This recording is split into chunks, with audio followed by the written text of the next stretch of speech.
आज की वीडियो में बात करेंगे आप जो पढ़ाई करते हैं उसे किस तरीके से याद रखें।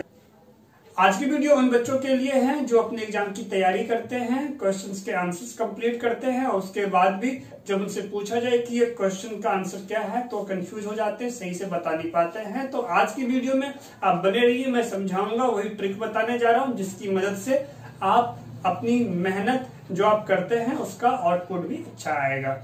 और साथ ही आप नए हैं चैनल को जल्दी से सब्सक्राइब कर लीजिए, लाइक शेयर और कमेंट जरूर करें कि वीडियो आपको कैसी लगी, मुझे जरूर बताना।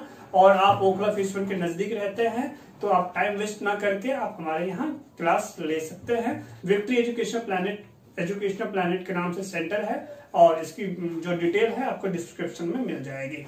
मैं बात कर रहा था कि आप बार बार याद करते हैं। आप मान लो एग्जाम की तैयारी कर रहे हो और इसके वक्त आपने क्वेश्चंस के आंसर्स आपने कंप्लीट किए हैं, उसके बाद अगर एक दिन या 2 दिन के बाद देखा जाए तो आपको याद नहीं रहता किस तरीके से। और इसका रीजन क्या है? सबसे बड़ा रीजन यही हो जाता है कि जब आप क्वेश्चंस को पढ़ते हो उसके बाद आप आंसर्स को कंप्लीट कर लेते हो, फिर उसके बाद नेक्स्ट क्वेश्चन पे चले जाते हो। सबसे पहले आपको ये समझना है कि जैसे आपने क्वेश्चन पढ़ा है तो पहले आंसर पे जाने से पहले उस क्वेश्चन को समझ लो कि इस क्वेश्चन में क्या पूछा जा रहा है। कहा भी जाता है सवाल ही जवाब है।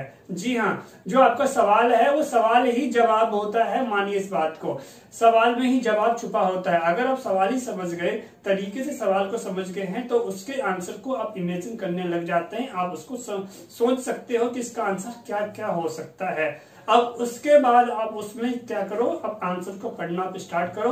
फिर आप उसको देखो कि जैसा आप सोच रहे थे ये वैसा ही है या कुछ अलग है। अगर पहली बार जैसा आप सोच रहे थे अगर वैसा ही मिल गया ये तो अच्छी बात है कि आप जो है क्वेश्चंस को समझना, आपने टॉपिक को समझना स्टार्ट कर दिया है। और अगर नहीं, जैसा आप सोच रहे थे वैसा नहीं है तो ये आपके लिए सीखना हो गया, यानी आपने एक नई बात सीखी है। आपके दिमाग को एक कमांड गया कि आप जो सोच रहे थे वो गलत था, सही आंसर ये होएगा, सही जवाब इसका ये होएगा। तो इस तरीके से क्या होता है, आपका फोकस पूरी तरीके से उस आंसर पे बढ़ जाता है। तो जिसके लिए जरूरी है आज से जब भी आप पढ़ाई करो तो क्वेश्चन के आंसर कंप्लीट करने से पहले क्वेश्चन को समझो कि क्वेश्चन में क्या है। जब आप उसे कंप्लीट कर लेते हो फिर उसके बाद एक क्वेश्चन के बाद दूसरे क्वेश्चन, तीसरे क्वेश्चन लगातार कंप्लीट मत करो। एक क्वेश्चन कंप्लीट हुआ है आपका तो उसके बाद फिर आप रुको, नेक्स्ट क्वेश्चन पे जाने से पहले आप उस क्वेश्चन को फिर से पढ़ो और आप सोचो या फिर आप बोल सकते हो तो बोल लो कि आपने इसमें क्या क्या सीखा है। और सबसे अच्छी बात, अगर आप लिख सकते हो उसके पॉइंट तो ये तो बहुत ही बढ़िया रहेगा आपके लिए, जिससे आप इसको याद रख पाओगे।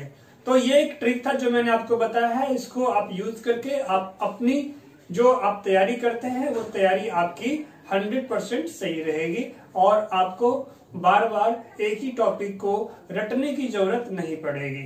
तो वीडियो कैसा लगा आप मुझे जरूर कमेंट करके बताना, और आपके पढ़ने का क्या तरीका था, अब तक आप कैसे पढ़ते थे ये भी आप कमेंट में जरूर बताना, मैं जानना चाहूंगा। तो आपने इतना टाइम दिया, thanks for watching, take care, जय हिंद।